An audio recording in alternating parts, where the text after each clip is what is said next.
Hello everyone, welcome back to another episode of WATTPOD, i.e. What the Time to Podcast. And today we are joined by a potential in the next tycoon of bubble tea.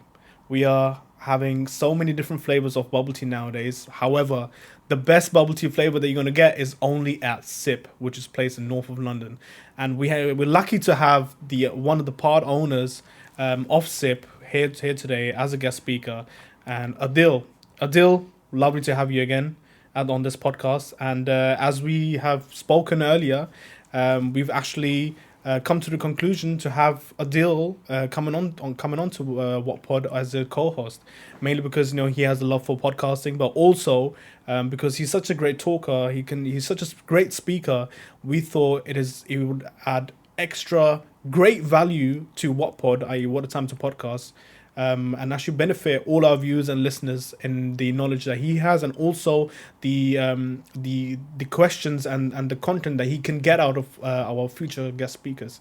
So without further ado, Adeel, how are you doing today? I'm good. That's it. Thanks for having me. That's good. Yeah. You know what? Like last time when we went to your place at SIPP, honestly, I was so surprised on how amazing the flavors are, because I've been to many bubble tea places. However, you have kind of changed the game, mainly because of the way you do your flavors. Usually whenever I go, there's you get the normal fruity flavors, but you've got some interesting names and you've got some interesting flavor.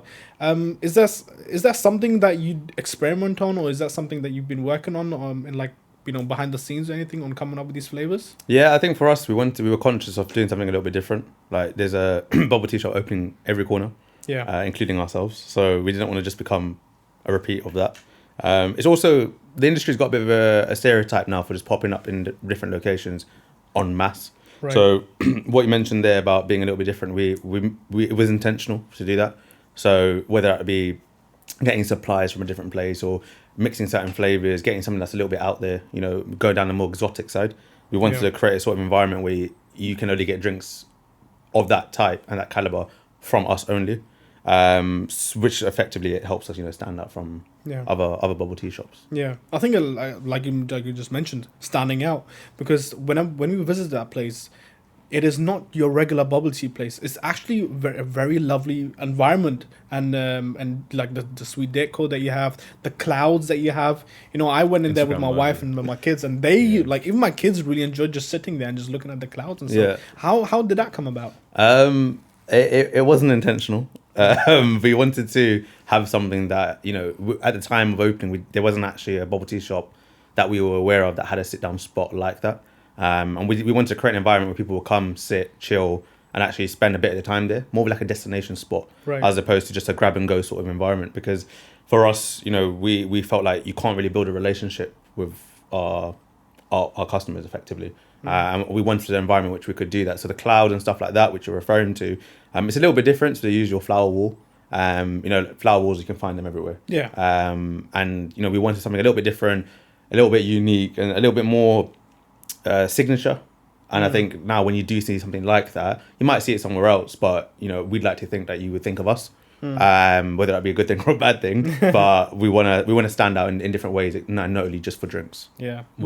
Sorry. No, go. I was going to ask, was it intentional? I know you said it was kind of not intentional. Yeah. But in terms of people coming and taking pictures and using that to go viral on social media as well, was some sort of intention behind that? Because you guys do want to stand out and look different. Yeah, the virality side of it was something, I think I just made that word up, by the way. But it sounds legit though. It's in the dictionary now. It sounds legit. At this moment. Yeah, the virality of it wasn't intentional. It was. But it was also something, we didn't want it to just be like a peak of like popularity and then it should just die. Yeah. We wanted to be consistent in terms of people's reach, how viral it can go. And I think something like that is different to probably what you've seen before. And I think, like I said earlier, if you do have like a flower wall, which is literally just a wall with like flowers like here, it looks good, but you can see it everywhere, right? You'll go to a cafe, you go to a restaurant. I reckon a few chicken shops have it as well. Like you'll see it anywhere. There's nothing wrong with it, but then we would then just fall into that stereotype of being another bubble tea shop with another flower wall. Yeah. So yeah, that was a part of the plan. To which extent it has now gone to wasn't a part of the plan. We thought, it would do somewhat well, but it's gone beyond our expectations in a good way. So yeah, that's basically what the plan was. That's amazing. Yeah, I was gonna ask before. I didn't mean to cut you off there or interrupted by anything. What in terms of signature? What is your signature drink? We've got a few. If you asked me this question last week, I would have given one answer, but now it would be different. It changes every week. Right. And that just helps us be consistent and to be basically the go-to spot for which we're trying to create, shall I say, sorry. Because if you've only got one signature drink, that means you can only appeal to one type of person. Right. But if you keep changing your signature, although it goes against definition of signature, you then do cater towards different audiences. So for now, I would say we've got a dragon fruit flavor, which is pretty popular. It's not something that's easily accessible, and neither is it something that, you know, a lot of people are aware of. But again, if you ask me this question next week, we're always trialing and testing different drinks. Right. I think seasonality is an important thing as well. So now we're going to the colder season. Fruit teas will naturally be less popular, and milk-based drinks will be more popular because people are looking for filling drinks, things that will keep them fuller for longer, and more or less a meal replacement. I wouldn't recommend it as a meal replacement, but people do. Yeah. So warm milk or any milk products would be. But yeah, I'd say for now, dragon fruit. I think that's one of the things that make you guys stand out is like when we did go, we tried out a bunch of flavors actually, and they were different as well. Like some were like very sweet, kind of. I think some were milk based as well. I personally don't. I like the fruity ones more so when it comes to bubble tea. But the milky ones, I think they are for a different kind of audience. But what I liked about it is I didn't feel left out. Like my flavor or my taste had something for it. Like the dragon fruit you mentioned. That was like my favorite, hands down. And I think one thing about it as well is I know you go to bubble tea places, but I don't. But I still found a drink that I liked, and I think that comes down to the service as well, because you guys sort of understand you're trying to cater towards both audiences, right? Not just regular bubble tea goers. Yeah, for sure. Like for us, when we were opening and when we did open, it was conscious effort for us to just keep targeting people that are new to the industry. Like although it's a household name, bubble tea. But it's something that we want to make a conscious effort to appeal to people that haven't actually had it before.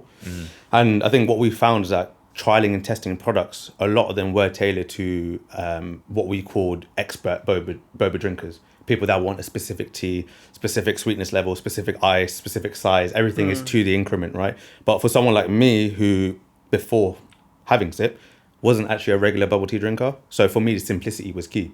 So if I walked into a spot and they only had, for example, an apple drink with one option for a topping, that was perfect for me because that is all I needed, right? But then now I'm more familiar with it, then you can start playing around with different things, right? And I think people do say bubble tea is quite overcomplicated, but it can be, but at the end of the day, you're customizing your own drink. So I think it's important to have what you want because you're paying for it at the end of the day. So in terms of when when customers do come in and customize their own drink, is there sometimes a flavor that maybe a customer just gets right and it becomes like a regular within your menu? There's a few mixes. We actually opened up and recommended not to mix flavors. Right. Based on our trialing and testing prior to opening up. We were quickly corrected and found out we made a mistake by doing that because people were giving us random combinations that they have already had elsewhere, right? And actually brought that to our attention, and now a lot of those options are popular drinks that we now recommend. So that's really good for you guys having it saves us just consuming more bubble tea, right? Because before opening, that's all we were doing, drinking. And I think in hindsight, because we consumed a lot to make sure we had the right product, we actually lost like a flavor palette, so we actually didn't know what was what by the end of it because we drank so much. Wow. So now that when we had people recommending it to us, it kind of reminded us that our palette isn't the right palette. Everything is different for everyone, and it goes back to having a customizable drink option. That's true. It's not necessarily that whatever the consumer is having is not necessarily what you are liking, but again, when you're catering for them, it actually makes it more of you're definitely putting a personal touch there. When a customer comes in and he says, "Oh, can I have that mix, please?" And the next time he comes in, "Oh, can I have that mix?" "Oh, yes, actually something that was recommended once before," and as you know, and you may not remember, but they may remember, and it becomes very personal for them. Well, we've actually now got a part of a menu which is actually the like house specials, and it's like a combination of different drinks that we have, which are, I'd say 90% of them are from recommendations of customers. Oh, wow. So it wasn't actually something that was originally on our menu when we opened. We just had what we had. But now, because we're always receiving new faces, right? And they're always asking for stuff like, what would you recommend? So now we have a designated section that will cater to every audience, whether you're a new drinker, you've been drinking for 20 years, like whatever it may be, sort of thing. So yeah, that's tailored primarily just from the customers' recommendations. That's amazing. So, why bubble tea? So yeah, I've got no prior experience in hospitality or drinks or anything like that. Neither do my partners. Why bubble tea? It was something that I casually used to drink, on a very basic level, as I mentioned earlier. But my partners were obsessed with it. Them, their family, whoever they were with, they love bubble tea. And I think, I moved away from a career that I was previously in, and I wanted to move into an environment where I actually had like a passion for. Right. So it wasn't necessarily bubble tea I had a passion for. It was drinks, like the options of having different flavors. Like I like having a customizable environment because if you have one thing again and again and again, it gets quite monotonous. Yeah. And you always need something to just keep you stimulated, right? So having an environment where you can play around with drinks and playing around with different things, you're always kept busy. So when I moved away from my previous career into what bubble tea now, we realized that it's a good opportunity to start a business in. Where we're based is an area where there are no bubble teas. Right. Although it's a demographic which is loving bubble teas. Yeah, exactly. Yeah. And then we realized that everyone in that area, quite a big area, was traveling out to get the bubble tea fix. But they didn't have anything actually outside their doorstep, right? So we were lucky to find a spot that appealed to them and also created now what we think is an environment for bubble tea drinkers to come to. So it's gone from the local environment coming to people outside of that area, outside of London, and then people actually traveling into London just to come to us. So that's all just come down to the fact of just hitting the location. That's very important. Location. Yeah, it's important. Right? It's very underrated. Like you could have a great product, but if you don't have the reach or the right demographic for it, no one's going to see it. And I think that goes back to what we said earlier about the virality of like the cloud stuff, because that got the word out there. People will come, and that's great, but you need people to stay. Yeah. And that's what's happening.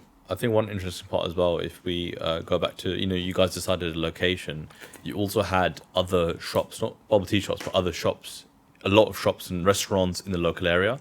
And one thing that we spoke about quite early on actually was actually getting in touch with them. Yeah. Because you're mentioning how you guys spoke to these guys and how you essentially became part of the industry in order to stomp your authority, because a lot of people compete. But you had a different viewpoint. You didn't want to compete. You want to work with them, right? Yeah. Could you expect? Yeah. I think, it's a good point, because for us, the only way you're going to survive or create something is if you get help from others. Like, there's no way you can do it by yourself, right? And if you go into an area and an environment with the mentality that you want to compete, you've already lost, because you're going into an area that you have no knowledge of. So it's like, for example, you moving house to an area and you start arguing with your neighbors before you've even moved in. You're effectively arguing with people that have lived there for multiple years, right? Yeah. It's not a good start. So for us, we wanted to make it clear that we're not here to compete. We're here to effectively try to help the area. Yeah. So more people coming to us means more people coming to the area, which will then relapse to more people 100%. Going to them. Yeah. So we spoke to shop owners, business owners, corner shop owners are the best people to speak to. Yeah. Because they know the area inside out. One thing I've always learned is if you're lost, always go to a corner shop and ask for directions, because they know the area inside out. Yeah. So we actually went to areas before where we are now and had the intention to open there. But because the feedback wasn't positive, we opted not to. And that was primarily down to recommendations, So for us now, we're in an environment where we're now I'd like to think, on a friendship level with the business around us, and we help each other. That's good. I mean, you kind of build a small community there of business owners and who are just helping each other out. Yeah. That's great. We get a lot of people that come in after having a meal elsewhere. Yeah. And it's come to a point where now you can kind of get an idea of what restaurant they've come from. Because a lot of people say, we're not actually from this area, we've come to get food. And we 90% of the time know exactly what restaurant they've been to, because the natural transition from eating there is to come to us. Yeah. Whether it be for a drink, whether it be for a dessert. Yeah. And vice versa. People come to us for a drink and then go across the road for a meal. Yeah. So they're not necessarily coming for, let's say, SIPP. Yeah. But because you're in the area, they're going in there. And necessarily they're not going for the meal, but because they're in the area for SIPP, they're also going for the meal. Yeah, it's great. It's just one circle that works well. And it's convenient for the customer as well. Like for me, if I'm going out of my way to grab a meal from somewhere, and everything else I need is in that area, I'm probably going to go to that area again because of how practical it is. But then if I have to go one part of London to grab a meal and then I really fancy a bubble tea, but that's half an hour away, it's just an inconvenience to me. It is. So an area that has everything is just more practical for everyone involved. I think it's important from the business from your guys' business owners' point of view as well, is because you guys have created that friendship, you've avoided a rivalry. And then the one quick thing you mentioned is that you guys made the extra effort because you guys went to the restaurants yourself. You guys went up to speak to them. And I think a lot of times people, when they start, they're afraid to do that. But the point which you made, which is good, which is that if you don't do that, they can automatically see you as a rival, which you guys wanted to avoid. So not only did you get the benefit, you also avoided doing something. I think, it's really important, in my opinion, to show vulnerability. If you show someone that you're still learning and you're not the final product, people will reciprocate you a lot better. They will actually see that you are trying to learn, you're trying to better yourself or your business. And majority of times they would want to help, unless you bump into someone that is not nice. But they would want to help you because they were in your position previously. So naturally they would want to assist. And that's what happened to us. When we were opening up, people and shops around the area were giving us recommendations to get specific materials, specific XYZ, when to actually physically open the shop for customers, what part of the year is busy, what part of the year is quiet. And everything they've told us so far has actually been bang on.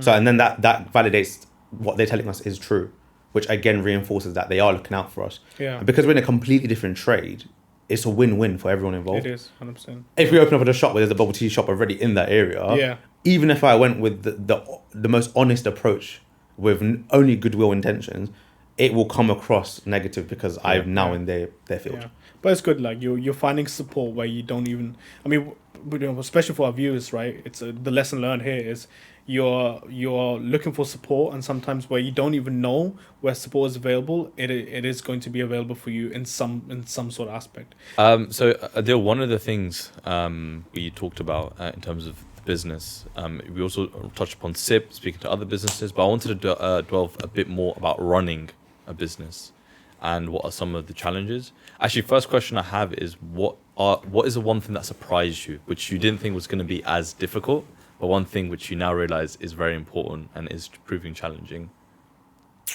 I would say planning ahead.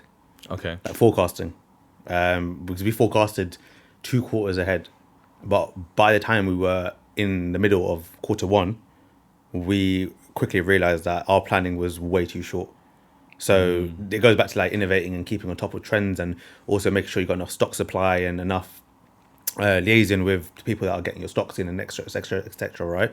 So for us, we realized that we didn't backlog enough.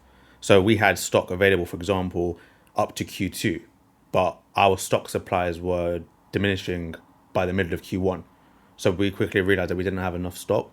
And our only issue one of our issues was that we didn't have multiple case scenarios. Right. We only had one forecast, assuming that's exactly what was going to happen. We didn't have a best case scenario and a worst case scenario. And for us, our best case scenario happened, but it happened quicker than we thought it was going to happen, which means that everything else had a ripple effect, meaning we didn't have enough stock, we didn't have enough staff, we didn't have enough anything. And our skill set wasn't up to par with what the demand was. So we were, for example, we were expecting X amount of customers per hour. It was different to what we expected. So our skill set wasn't high enough to be able to deal with that, which led to long waiting times for customers, somewhat lack of consistency in drinks as well, and also not being able to meet customers' requests. And that came down to our learning curve being a lot slower than other shops. So that all comes down to the fact that we had a really bad forecast. So that was one of the issues that we had, which we tried to rectify and we're still working on now. Our planning wasn't the best. I feel like a lot of times when people are starting off businesses and or going into the planning stages, like you said, planning is very, very important. A lot of people tend to have the vision in mind, but they just don't understand how to plan. So when it comes to planning, whether it's for SIPP or anything else that you're indulging into, what is like the first thing that you would say now, knowing from where you started SIPP off from, and had all the experience up to now, if you could restart it again, what would you start first when it comes to planning? I'd say the first thing I would look at is, does the product or whatever it is have longevity? Right. So does it have a long-lasting date? Is it something that's a trend, or is it something that's going to last further than the season that you're in? And if it's got longevity, then I would personally be interested straight away, even if it's in a field that I have no experience in. And the second thing I would look at is how that product affects other people. Right. So does it assist them or does it benefit them? A bit contradictory because bubble tea doesn't necessarily benefit people, but the impact a product has on a person is really important. And that itself is what would make it long lasting. Okay. And the two are correlated with each other. But then to actually answer your question, because that was a bit of a tangent, I would say the forecasting is one thing. I know we spoke about it already, but if I'm looking to go into something else again, I wanna understand what the limitations of it are. Right. Because if you go into something, you only want to hear good stuff. It's confirmation bias, right? You want to hear how amazing something is. If you're buying a new car, you want to hear how amazing it is. You don't want to hear about the time that the last two owners broke down with it on the motorway. You don't want to know that. You want to know how fast it goes, how quickly it can get there, and how great the petrol is, right? Or how much it's going to cost you. If you then find out what the limitations are first, it will give you a realistic idea of what that product is. And that itself is enough for you to base a decision on. So I think, find out the negatives first, and then you can decide yourself if the positives are worth it. That's what I would say. That's quite interesting, yeah. Because I think a lot of people time when investing, like you said, they want to know the good stuff because they've already done research. They're already thinking it's a good idea in head, in the mind, right? And then you sort of go there, you're looking for the same thing. But I suppose that isn't wise when you're looking to invest. Yeah, because you're the thing is you're not only investing your money, you're investing your time as well. Yeah. And as cliche as it sounds, the time is more important than the money. Unless you're putting a lot of money in. So, it is all relative, right? But the thing is, you always have time to make that money back in whatever shape, form it is. Yeah. But that time is literally gone. So you then would think to yourself, I could have been spending that time on something else. I could have been doing this with my time. So once you really iron out the creases before you get into it, you'll then be able to set yourself up for limited failure. Right. Awesome. So when you were forecasting and, the amount of time and the amount of money you have kind of put in, do you feel the forecasting was basically justifying that, this amount of money is worth putting in?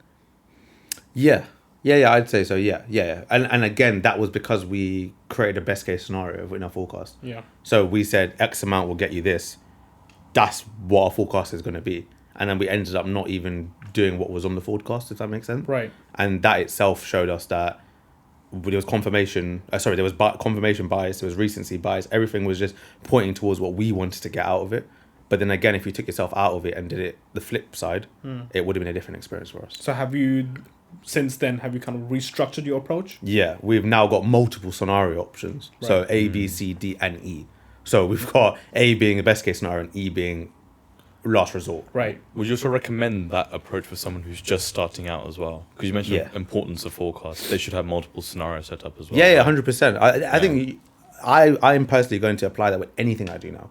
Not necessarily business related, even lifestyle choices. Not like holidays and stuff like that. It's funny you say that. So like going on holidays, I don't necessarily think of like 5 different scenarios, but I would think of best case scenario. If that doesn't turn out, what can I do after that? And if that's not available, then what's the worst case scenario?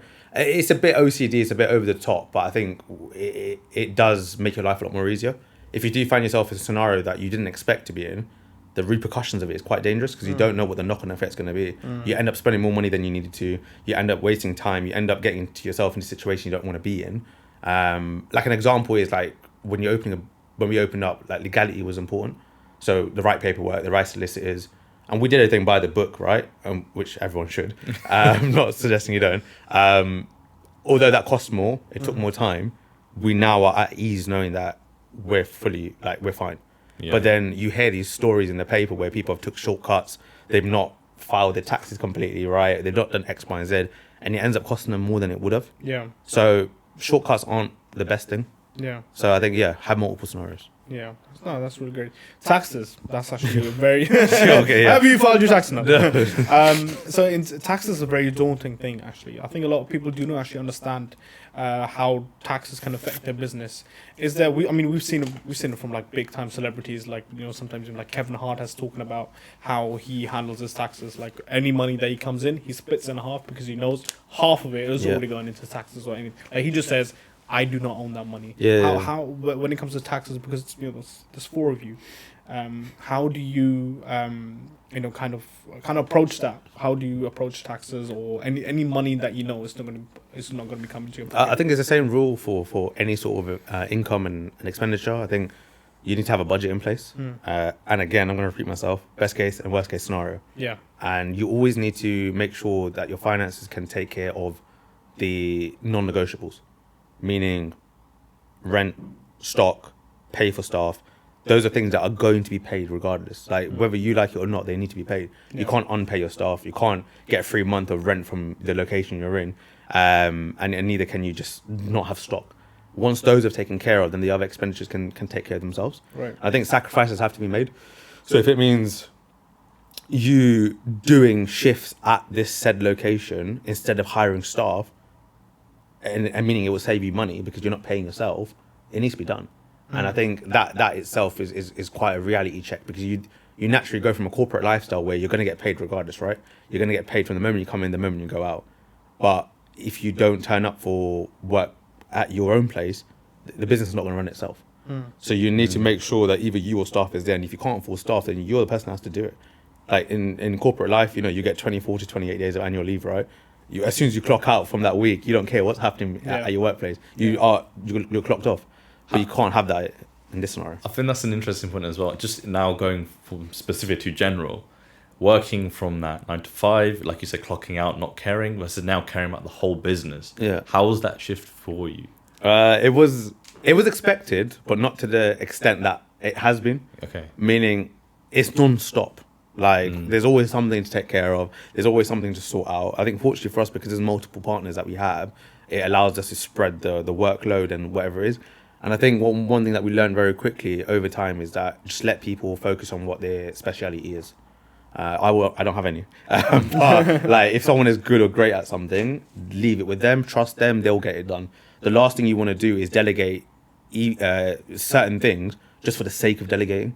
Like naturally over the course of a month or a week, some of us will have more workload than the other. And it's not because we're doing more than the other person. It's more because we are more comfortable with doing it. So I personally might have 5 things to do and a partner might have 20 things to do.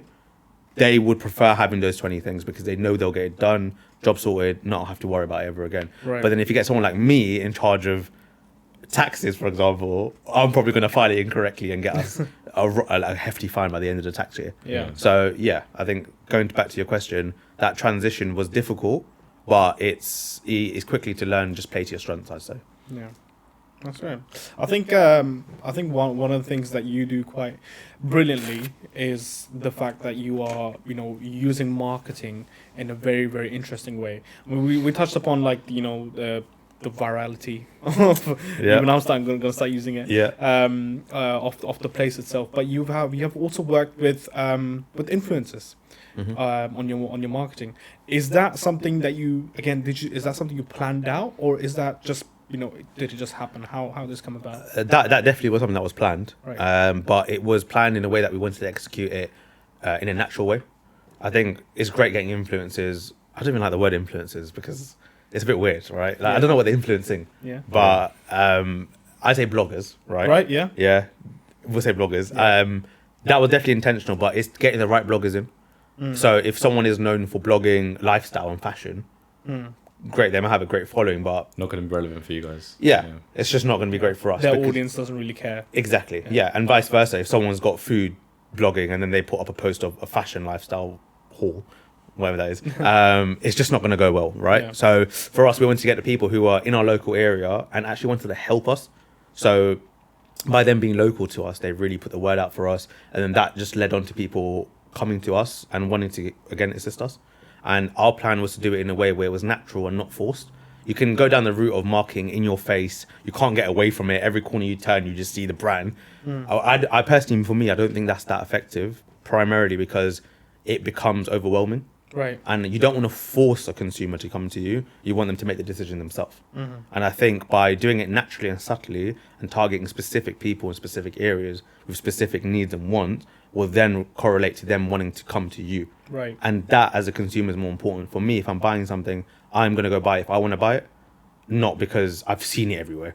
Like there is a part of me that does that, don't get me wrong. Like if there's a new drink out of Starbucks, I'm going to go try it out because it's Starbucks, right? But it's me that's making the decision to go there. Yeah. That's what Prime is doing nowadays, isn't it? Yeah, but they're creating a frenzy, right? And don't get me wrong, like obviously that is a ridiculous marketing strategy, which only the top tier can do. Yeah. To the point where it's just hysterical now, right? Like people are making stupid money off it by selling it 5-10 times the amount of what it's supposed to be going for. Yeah.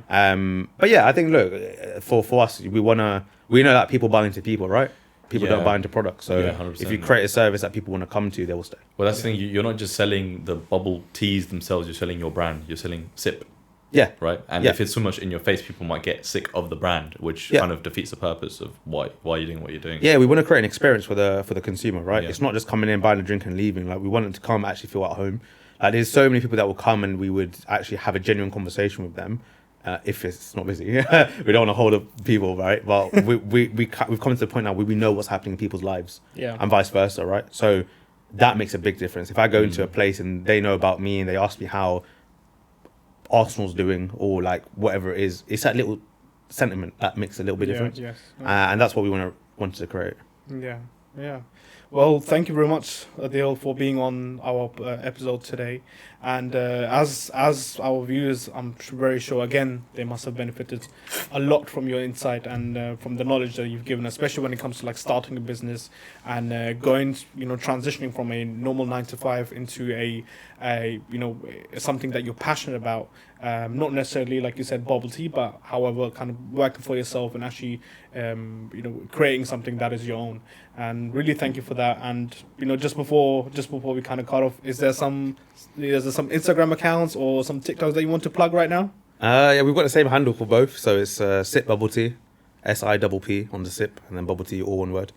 Same handle for Instagram, same handle for TikTok. Yeah. So sounds good. Yeah, there's a lot of amazing recipes that you can actually watch. I mean, they're not necessarily recipes that you can replicate, but the ones that you can actually try at SIPP and Bubble Tea. They're based in North London. Yeah. Was it Dalston? Is it? Yeah, Hackney. Yeah. Hackney, Dalston area. So if you're from around there, or if you're actually just looking for the best bubble tea possible, make sure you visit SIPP Bubble Tea. Yeah. And again, thank you very much, Adeel. Really appreciate you being on this podcast, and hopefully in future podcasts as a co-host. Yep. I will add to that and say, anyone that does come from this podcast will get 50% off their drink. Oh, there wow. We go. Yeah. Code WhatBa. Oh my goodness. You got to drop it.